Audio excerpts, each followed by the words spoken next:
मसीह में सभी भाई बहनों को मेरा प्यार भरा नमस्कार। परमेश्वर आप सबको बहुतायत से आशीष दे।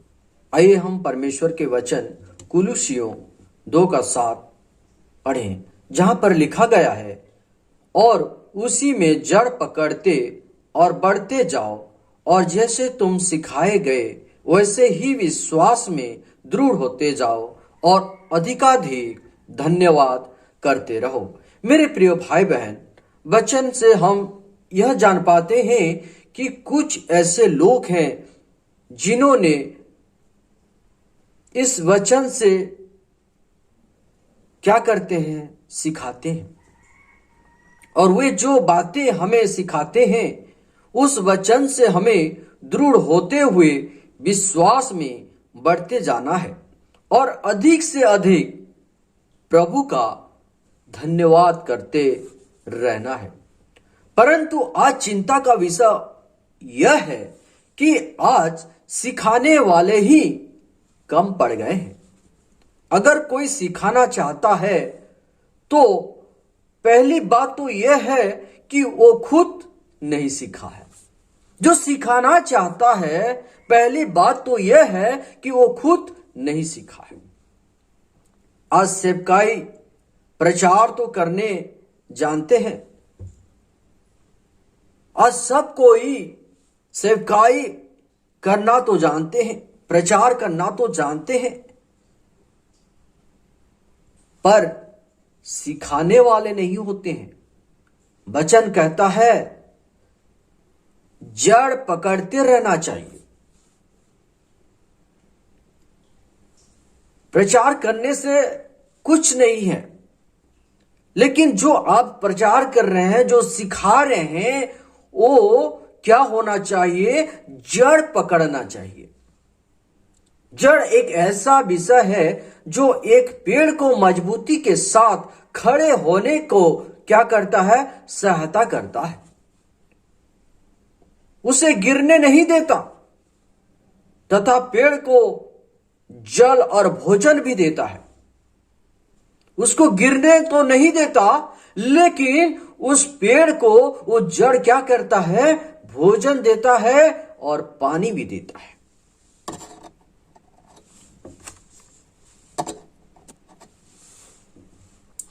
जड़ को बार बार हिलाना नहीं चाहिए। जड़ को तो वचन से मजबूती के साथ बने रहना है। जड़ अगर हिलता रहे तो पेड़ पूरी तरह सूख जाएगा, खराब हो जाएगा।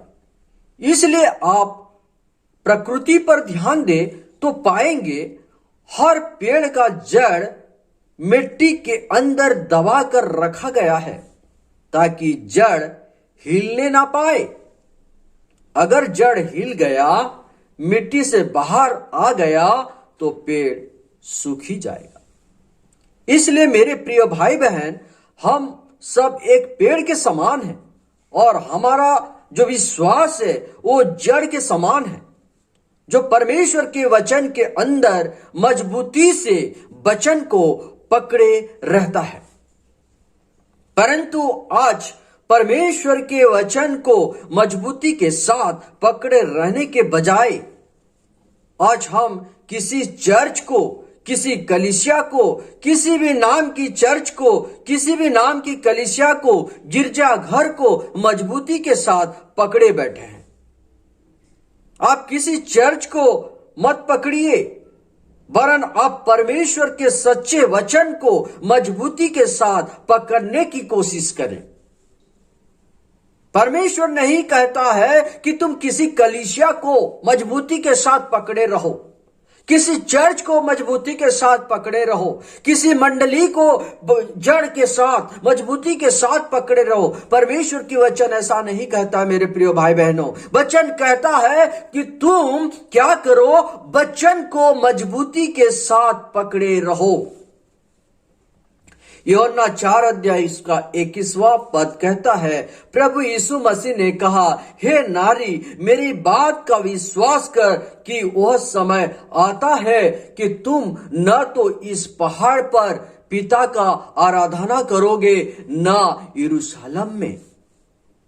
आप किसी पर्वत में या किसी यरूशलेम में किसी भी चर्च में आप आराधना नहीं करेंगे। इसलिए किसी चर्च को मजबूती के साथ मत पकड़िए। परमेश्वर नहीं कहता है कि आप किसी चर्च को पकड़े रहिए। परमेश्वर कहता कि एक ऐसा समय आने वाला है, ना पहाड़ पर ना यरूशलेम में परमेश्वर का आराधना नहीं होगा। इसलिए किसी चर्च को मजबूती के साथ मत पकड़िए। वरन आप यूहन्ना 4:23 आयत पर ध्यान दे, जहां बताया गया है कि परंतु वह समय आता है, वरन अब भी है, जिसमें एक सच्चे भक्त पिता की आराधना आत्मा और सच्चाई से करना चाहिए, और पिता अपने लिए ऐसे ही आराधकों को ढूंढता है। परमेश्वर चाहता है कि आप ऐसे आराधना करें जो आत्मा और सच्चाई से होना चाहिए, और परमेश्वर ऐसे आराधकों को परमेश्वर क्या करता है? पसंद करता है। ऐसे उपासकों को परमेश्वर पसंद करता है। परमेश्वर नहीं कहता है कि किसी कलीसिया को आप मजबूत के साथ पकड़े रहो, ताकि आप ये सोच रहे हो कि मेरे को कवर मिल जाएगा, आप सोच रहे हो कि मेरे साथ अच्छे मेरे बच्चों का विवाह हो जाएगा। आपको परमेश्वर ऐसा बातें नहीं कह रहा है कि आप किसी कलीसिया को पकड़े रहो, लेकिन परमेश्वर कहता है कि आप वचन को पकड़े रहो और ऐसा उपासना करो, ऐसे आराधना करो जो आत्मा और सच्चाई में होना चाहिए। और परमेश्वर ऐसे उपासकों को क्या करता है? पसंद करता है। इसीलिए यूहन्ना 4:24 कहता है, परमेश्वर आत्मा है और अवश्य है कि उसकी आराधना करने वाले आत्मा और सच्चाई से आराधना करें। इसलिए आपका जड़ मजबूती से परमेश्वर के वचन से मजबूती के साथ बनी रहनी है। किसी चर्च में बने ना रहे, यह मेरा चर्च, वो तुम्हारा चर्च, वो उसका चर्च, ऐसा नहीं मेरे प्रियो। आपका जड़ तो मजबूती के साथ वचन में बने रहना है। तीतुस 1:2 कहता है, उस अनंत जीवन की आशा पर, आपको उस अनंत जीवन की आशा पर निर्भर रहना है। दुनिया के लोग सिर्फ जीवन पर निर्भर करते हैं, लेकिन परमेश्वर की वचन कहता है आप उस अनंत जीवन की आशा पर बने रहो। मेरे प्रियो, एक सच्चा आराधक, एक सच्चा उपासक सिर्फ जीवन पर नहीं वरन अनंत जीवन पर निर्भर रहता है। उसको अनंत जीवन दिखाई देता है। यह जीवन दिखाई नहीं देता, यह जीवन तो दुनिया के लोगों के लिए है, लेकिन एक सच्चा उपासक जो परमेश्वर की उपासना करता है उसको अनंत जीवन की आशा रहता है। और यह अनंत जीवन कौन देता है?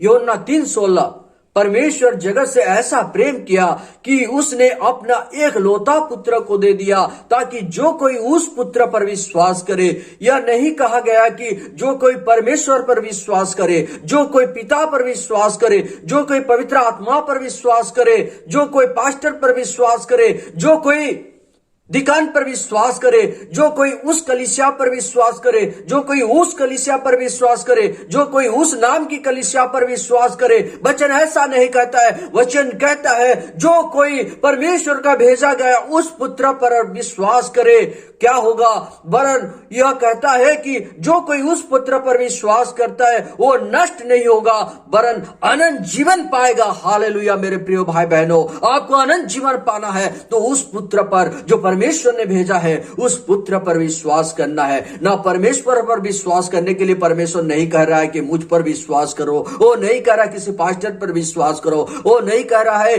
किसी पवित्र आत्मा पर विश्वास करो, लेकिन वचन यहां पर यह कहता है कि तुम उस पुत्र पर विश्वास करो। जो उस पुत्र पर विश्वास करेगा वो नष्ट नहीं होगा वरन अनंत जीवन उसको मिलेगा। हालेलुया। यूहन्ना 4:25-26 में देखें, उस स्त्री ने प्रभु यीशु मसीह से कहा, मैं जानती हूं कि मसीह जो ख्रिस्त कहलाता है आने वाला है। जब वो आएगा तो हमें सब बातें बता देगा। वरन प्रभु यीशु ने जो एक लौता पुत्र था कहा, मैं जो तुझसे बोल रहा हूं मैं वही हूं, मैं वही हूं, मैं और दूसरा कोई नहीं हूं, मैं वही मसीह हूं। हालेलुया। मैं वही ख्रिस्त हूं। हालेलुया। इसलिए आपका विश्वास प्रभु यीशु मसीह पर होना चाहिए, ना कि किसी चर्च पर, किसी विश्वासी पर, किसी पास्टर पर, किसी डिकन पर नहीं, वरन परमेश्वर का कहा हुआ वचन पर जड़ पकड़ते रहना चाहिए। इसलिए आपका आशा पृथ्वी पर, जगत पर नहीं होना चाहिए जो क्षणिक है, नाशमान है, परंतु आपका आशा अनंत काल तक होना चाहिए, उस अनंत जीवन पर होना चाहिए, क्योंकि परमेश्वर उसका तथा अनंत जीवन का प्रतिज्ञा सनातन से की है। सनातन कोई धर्म नहीं है, सनातन एक शब्द है जो अनंत काल से किया गया है। मीका 5:2 आप पढ़ेंगे तो आप जान पाएंगे, जहां प्रभु यीशु मसीह के बारे में बताया गया है कि बेथलेहम तू ऐसा छोटा है कि तू यहूदा की हजारों में गिना नहीं जाता, परंतु तुझ में ऐसा एक पुरुष निकलेगा जो प्राचीन काल से वरन अनादि काल से होता आया है, सनातन काल से होता आया है। प्रभु यीशु मसीह जो 0 एडी में पैदा हुए ऐसा बात नहीं है, वरन वो अनादि काल से, सनातन काल से वो पैदा हुए हैं। आपका आशा भी अनंत काल से अनंत जीवन पर होना चाहिए।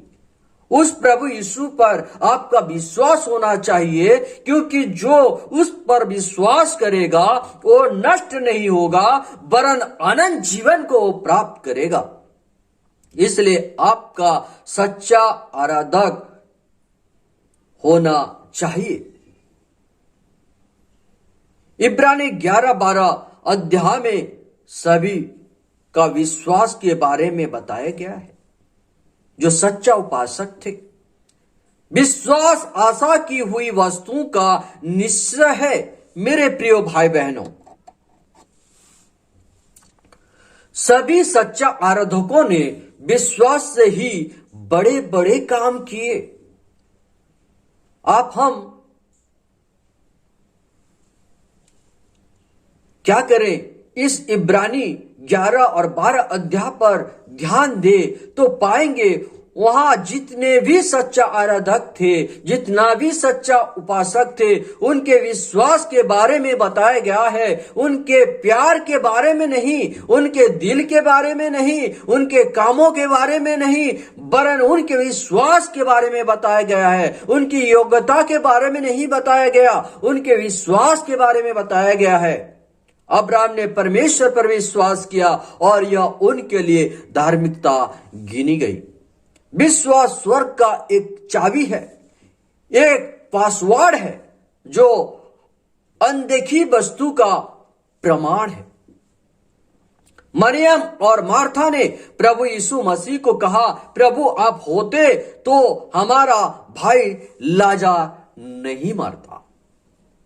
प्रभु यीशु ने कहा, आपका विश्वास क्षणिक है, आपका विश्वास क्षणिक है, जबकि आपके विश्वास कैसा होना चाहिए? अनदेखी वस्तु का प्रमाण होना चाहिए। लेकिन यहां मरियम और मार्था का विश्वास क्षणिक है। वो कहते हैं, प्रभु यीशु अगर आप यहां पर होते तो मेरा भाई लाजर नहीं मरता।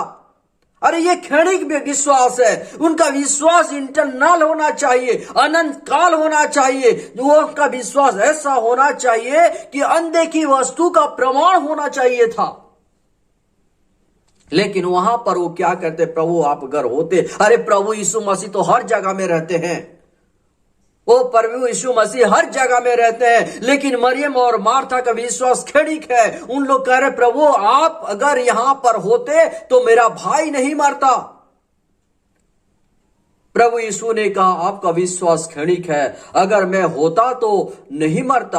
आपका विश्वास क्षणिक नहीं होना चाहिए, आपका विश्वास अनंत होना चाहिए, क्योंकि प्रभु यीशु मसीह हर स्थान पर विद्यमान है। मीका 5:2 वो अनंत काल में से पैदा हुआ है, वो हर स्थान में भी हर स्थान में वो पाया जाता है। मीका 5:2 कहता है, मेरा निकलना प्राचीन काल से वरन अनंत काल से है, तो फिर तुम क्यों कहते हो अगर आप यहां होते तो मेरा भाई ना मरता? मैं तो हर जगह पर विद्यमान हूं। आपका विश्वास क्षणिक नहीं वरन अनंत होना चाहिए। आप यह नहीं कहे कि आप होते तो मेरा भाई ना मारता। मेरे प्रिय, आज आप प्रभु यीशु मसीह इस जगत में नहीं है, आज मेरे प्रभु यीशु मसीह इस धरती पर नहीं है, तो क्या हम जीवित नहीं है? क्या हम परमेश्वर को उपस्थिति को अनुभव नहीं कर पा रहे हैं? हम जीवित हैं, परंतु प्रभु यीशु मसीह क्या कहता है? तेरा विश्वास ही तुझे चंगा किया है।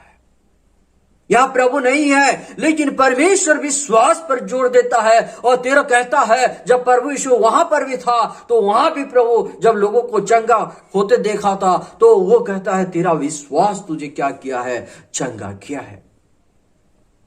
आपका विश्वास अनंत होना चाहिए। यूहन्ना 3:16 कहता है परमेश्वर ने जगत से ऐसा प्रेम किया। अगर हमारा परमेश्वर जगत से ऐसा प्रेम किया तो आपको क्या करना चाहिए?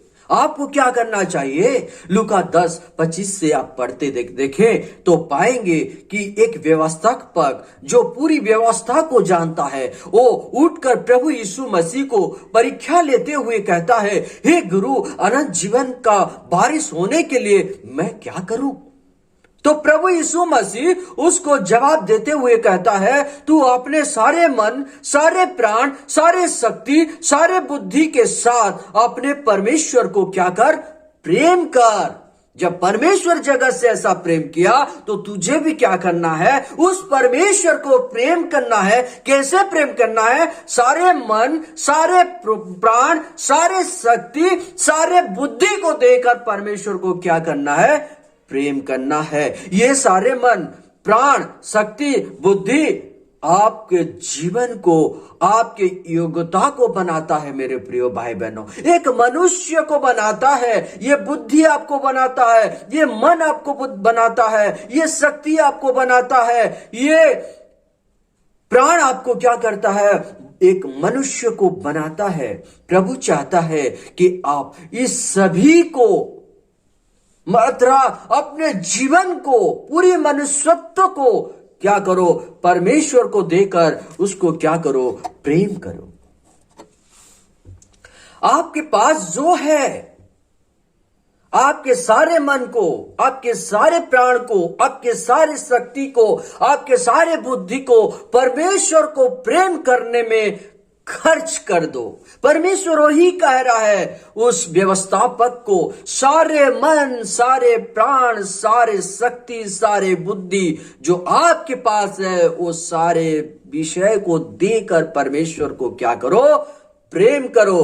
क्योंकि परमेश्वर भी सारे जगत को प्रेम किया, आपके लिए अपना जान दिया, तो आप अपना सब कुछ, आप दुनिया के लिए, संसार के लिए कुर्बान ना करें, वरन अपना सारे मन, प्राण, शक्ति और बुद्धि को परमेश्वर को दे दे।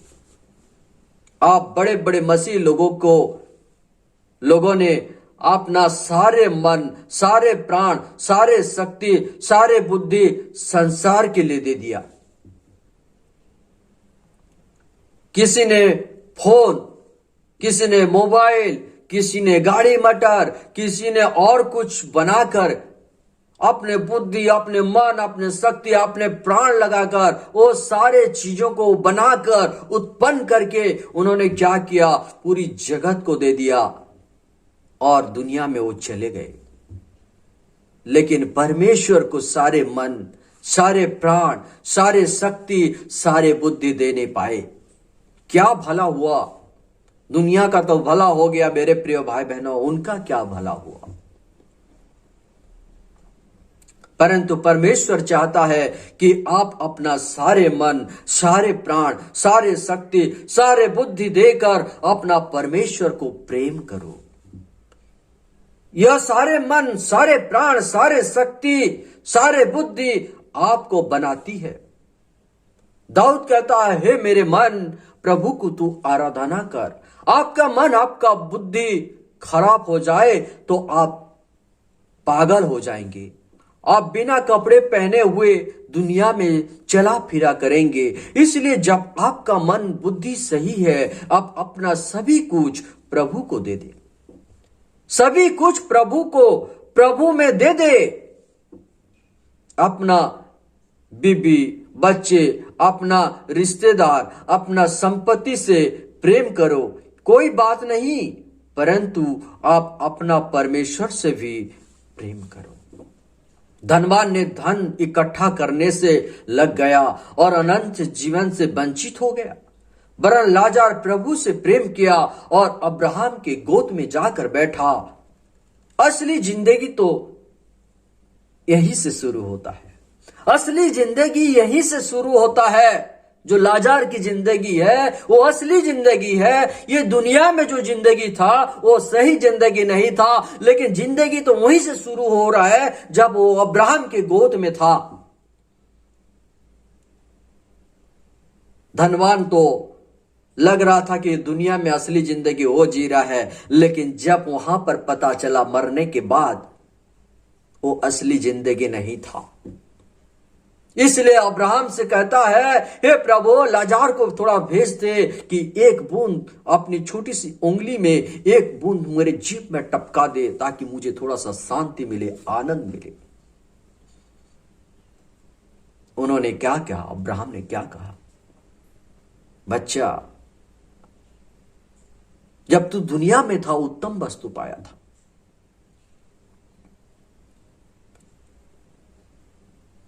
आयुब कहता है, मैं नंगा आया हूं और नंगा जाऊंगा। धनवान मरा, कुछ लेकर नहीं गया। आज हम तो दुनिया में परेशान हैं धन इकट्ठा करने में। हम तो प्रभु के कदमों में आना चाहते हैं, प्रभु के वचन में आना चाहिए। धनवान ने कहा, लाजर को मेरे भाइयों के पास भेज दे, परंतु पिता अब्राहम ने कहा, उनके पास मूसा का दिया हुआ व्यवस्था है। अब आज हमारे पास पवित्र बाइबिल है। आज हमें उस वचन पर हमें बने रहने की जरूरत है। मेरे प्रिय भाई बहनों, आपको वचन पर अडिग रहना है, वचन पर जोर देना है, वचन से जड़ पकड़ते हुए बढ़ते चले जाना है। अब्राहम भी धनवान से क्या कहा? तेरे भाई के पास क्या है? मूसा का वचन है, मूसा का व्यवस्था है। उस वचन से उन लोगों को क्या करना है? जड़ पकड़ते रहना है। तब वो भी क्या करेंगे? एक दिन अब्राहम की गोद में बैठेंगे।